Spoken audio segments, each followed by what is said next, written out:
Hey, greetings, friends. Jacques Howard here. Thank you, as always, for spending any of your time with me and being introduced or reintroduced to the folks who I'm going to bring to you, who I present to you, my friends, these professional, amazing human beings that have skill sets and talents that I often lack, which is one of the reasons why I'm so enamored by who they are.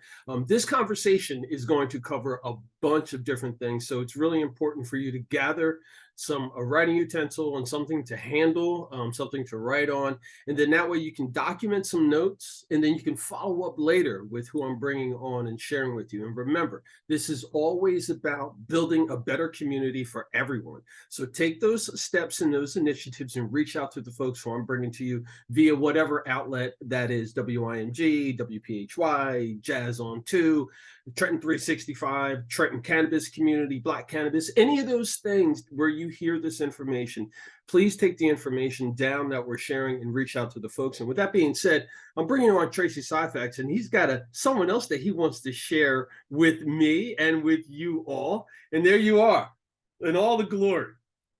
I know it's a little bit early for those of us on the East Coast, but I've known Tracey for quite some time. Not only is he an author, an advocate, a businessman, he's got more things going on than I do. And for many of you who know that, that's a lot of stuff. Not all that stuff you just wrote off. And Tracey has been on the program in the past talking about his construction business and some of his advocacy work. But we've got some new things that we want to bring to the table, and more than just new things, a new wonderful person that I want Tracey to look, man. I want you to introduce your bride the way that you did when you were like, yo, she's the one, man. She is. Doc. I'll put you on blast. Oh, absolutely. But that's easy. You see that smile right there, bro? That is an easy thing to do. And it's a great honor to be back on your show, Jacques. And it's a great honor, yes, to introduce you to my queen. She has been we got married, what year? We're going on 2 years. May, yeah. May be 2 years. This may be 2 years already. Yeah. Pandemic love. We met during the pandemic. And so the pandemic was good for me, good for us. So this is my beautiful wife, man. So it's a great honor to introduce her to the community. All right. And what is the proper way that we should introduce you? Because besides being Tracey's queen, and I want folks when they stop you on the street. I skip past the name because because you know what's gonna happen. You're gonna be out somewhere, and people are gonna bypass Tracey and walk right up to you and be like, I don't care about they do that now. They do that now. Yeah. Thank you, Doc. I know I've seen you in places, but nice to be on this platform. Thank you for having us. I am Tracey Syphax. I am Tracey's wife, and just excited to be here to talk about some of the things that we've got coming up. Really excited to be on this platform to inform your audience of just some events that we think will be fun, interesting, and educational, most importantly. Excellent. And hearing you and seeing you present on video, I can see what he's talking about. And when you guys see the video, you'll see it in his face. There's he knows what I'm talking about. I was in the barbershop just yesterday. I actually got a haircut, and Bill over at R.E.A.C.H was just telling the guys. Always shout out to R.E.A.C.H. Bill was just telling the guys, you know what? I want that Tracey Syphax smile. So that's his new thing now. They want that Tracey Syphax smile. So if you got sunshine like this, it keeps a smile on your face all the time. Excellent, excellent. Now, before we talk about the event that's coming up October 7th at the War Memorial Building, which is going to be a little different for a lot of folks here in Trenton because it's going to combine cannabis talking, community conversations, as well as cancer. We're going to talk about that in a minute, but I want you both to talk about what you two are doing as a business as well, because you've got this blog work that you're doing speaking engagements, and we already know that Tracey is a successful author and entrepreneur, and I would assume that you've got that going on in your right as well. Absolutely. She's been looped into the loop. Well, she was there before. She was there already before she got here, Jacques. Let me tell you something. This is an enterprise of mine right here. So it's a super honor. But let me just start, and I'll turn it over to her, because we both are doing some amazing work here in the community in New Jersey and throughout Pennsylvania. So let me just first start with, I am truly honored to partner with the African American Chamber of Commerce, Department of Corrections. Next week, we'll be starting our first entrepreneurship course at the women's prison in North Jersey and in the men's prison in Northern Jersey. So we're actually bringing our entrepreneurship program inside the prison. First class is starting next week. So that's number one. Number two, I am super excited the fact that we are building our house. We are building on and finishing our house here in the city, and we hope to hopefully get the CO in another week or two, and hopefully move in pretty soon. So we're super excited about that, and we have some special stuff coming up that we can't announce right now, but we'll be announcing sometime next month. So with that said, I'm gonna turn it over to her, and she's gonna run off a whole bunch of other stuff we have going on. Yeah. So in addition to the event, one thing I'd like to really say is that, you know, I'm an executive at a medical device company. And so often, you know, women of a certain age, in a certain level of professionalism, you know, society and the media has told us that we can't find love, that it's not out there. And so our platform, first and foremost, is all about just Black love specifically, because we are Black, but love in general. And so that everything else kind of like is a spoke off of that. And it's so interesting. So often, you know, women say, I'm just busy and I don't want, you know, anyone disrupting that. And when you are aligned as we are, exponentially you elevate and you grow. I would have never thought that I'd be writing a book. I would have never thought that we would create this dating relationship kind of self-love platform that we've had. I didn't even think I had the capacity to do that. But with the right person, just partnering and aligning, it just has given me an exponential amount of capacity that's been able to, you know, really help and inspire others. So that's really our baseline, just really making sure we're doing that. So with that being said, Tracey, during the pandemic, was encouraging me to write a book. So I'm writing it, I've written it, and it's ready for production. And I'll be reading a passage from it actually at the event, as I am a breast cancer survivor, what that felt like at the moment that I got my diagnosis and things like that. To his point, we're getting ready to furnish our home. Hopefully we'll be going on a book tour. That's the plan. And we'll just continue to do other things around my coaching program, just inspiring, empowering, and elevating women. I have the Leader and Lover podcast. It's been on hiatus, but we're getting ready to start with more Black couples, interviewing them, talking about how do you keep the love going? There's so many, and so often we just don't get those images out there in the public. So that is it. It's just always showcasing what beautiful, healthy relating looks like. Yes, yes. And I'm gonna just end with this right here, and then we could talk more about the cannabis thing. You know, they talk about the Black stats, and we were just having this conversation about where do they get these Black stats on Black men not being in the family. Black love doesn't exist. And what they do, they've been really collecting that data from a lot of poor communities. Yeah. So when we talk about we don't see Black happy married couples, trust me, they're out there. We know they're out there because a lot of them are our friends.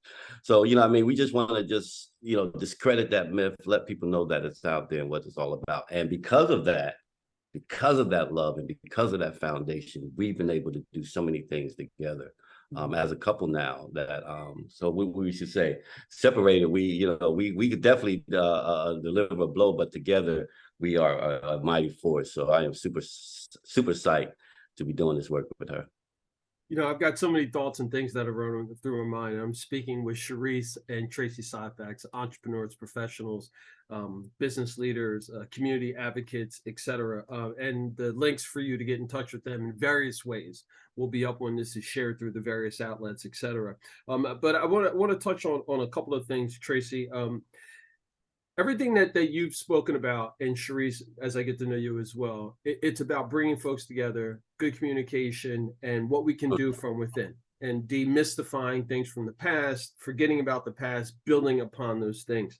And you talked about this like almost like a culture here in Trenton, and it's almost like a culture of poverty, and where they're getting the information from. And when I say they, oftentimes that's nonprofits who are well-funded, oftentimes don't look like the people who they're working for, et cetera. And they don't recognize their role in the space of what they're doing. They think they're liberal, they think that they're doing all the right things, et cetera. But in actuality, they're actually making the situation worse by not allowing or getting in the way of certain progress, so to speak. So I can't wait to chat more about that. And to tease that out, folks, that means how the city looks as a whole. That's how we communicate That's how the information is shared. That's what our communities look like, et cetera. That all needs to be done from within and have people in the community involved in that. But again, that's another side conversation. But I'm speaking with Tracey. Definitely a powerful one. We've even talked about at different forums, like how are we holding these nonprofits accountable, because they're not paying taxes to the city. We have 6% taxes on our properties. And so how do we make sure that their presence here is impactful and effective? What metrics are we requiring that they show us to say they're helping people? But we'll go with that. Absolutely. Yep. So that's part of that conversation. We're going to slide off to the side, and when we get back and talk at a later date, we can talk about economics and all those things. But I want to make sure that we focus on this amazing event that you have happening. Most folks know that October is traditionally Pink Month or Breast Cancer Awareness Month, et cetera. And there's a lot of organizations, national organizations, that do a lot of work in this area and the arena. But there's a lot of things that are happening locally and hyper locally that are highlighting and showcasing folks and different services and things that are out there. I'd like for you to talk about the Cancer, Cannabis, and Community event that's taking place Friday, October 7th in the War Memorial, please. Yes, and I'll just give you a little footnote on how we became involved with this, and then I'll turn it over to my wife, and she can talk a little bit more about the event. From the Block to the Boardroom is a recipient of the Be Noble grant, which is put out by Curaleaf. And Be Noble, if you know the story of Bernard Noble, who spent I think roughly over a decade in prison over 2 joints of marijuana. His story was widely known. So they have a program that we're doing here in New Jersey, which affords us the opportunity to educate our community on the benefits of cannabis, the medical benefits of cannabis, because this is what we miss. So our first event, and I am super honored to partner with those organizations that you talked about that have been doing the work here and are starting to do a lot of work in the trading community, like Salvation and Social Justice, the African American Chamber of Commerce, all those Women Grow, all those other organizations that are partnered with us on this event, gives us and affords us the opportunity to bring this educational information to our community on the benefits of cannabis in our community. So yeah, really excited. I've been helping Tracey put this together. And, I just thought about what would be most impactful. We can just have an event, but I love and I believe that there's so much education out there that's missed, right? So I thought that it'd be a collaboration of community. So Salvation and Social Justice with all their equity work and social equity and social justice. Business, the African American Chamber. We are so fortunate to have John Harmon as one of our panelists talking about just the business landscape. Kebra Smith she's from Canna Health. And she's going to be able to talk about the health benefits of cannabis. And then Tahir Johnson, again, someone that's out there, a Trentonian, talking about equity and things and diversity and inclusion in the cannabis space. So there's just so many, there's so much stigma in our Black community because of what's been how we've been impacted, how society has said it's a gateway drug and things like that. We want to bring down that stigma. We've got a woman who's a breast cancer survivor like myself who used cannabis as her treatment. And so we're sharing those stories and we're really going to try to educate people. We have partnered with the mayor's office, the Department of Health. We have Trenton Health Team that will be there with information. Blue Cross Blue Shield will be there with insurance information. Just many things that we're just trying. This is our first one, but we want to educate and collaborate with as many resources and outlets that are out there that we can, so that we can bring Trentonians as much information and that we can understand the economic viability of having cannabis in our city, so that we can understand what opportunities that can bring us as a whole, so we can continue to move Trenton forward. So that's the goal. It's October 7th, like you said, 5:30. It's catered, and so come and have cannabis infused bites. We got a pink drink. It's a cash bar, but we got a pink drink. Yes. Come and hear the mayor talking about his vision and cannabis again as an economic pillar in our city, and it's going to be a lot of fun. And if you haven't met me, I would love for you to come out and meet me. You get an opportunity to be in the presence of that smile. That's fantastic. I think that's a great way to end up. Oh man, Sharice and Tracey Syphax, thank you both for what you're doing, all the work that you're doing in the private sector, but also in the public sector as well, as because we both know that they're needed. And I will be there next Friday. Hopefully I can get some on-location interviews with you all and some of the listeners. All right? That's absolutely awesome. That'd be We great. welcome it. Thank you so much. You're welcome. And there you have it, folks. Just another opportunity for you to meet some of the amazing human beings that I have in my life. Folks who are doing some awesome things. And oftentimes doing things that are without all the fanfare, without the cameras and the glitz and the glamour, but actually doing the work, sharing their stories, providing encouragement so that we together can build a better community for everyone. And that's what it's about. I'm Jacques Howard. Until we meet again, remember, it's always about justice, peace, and humility.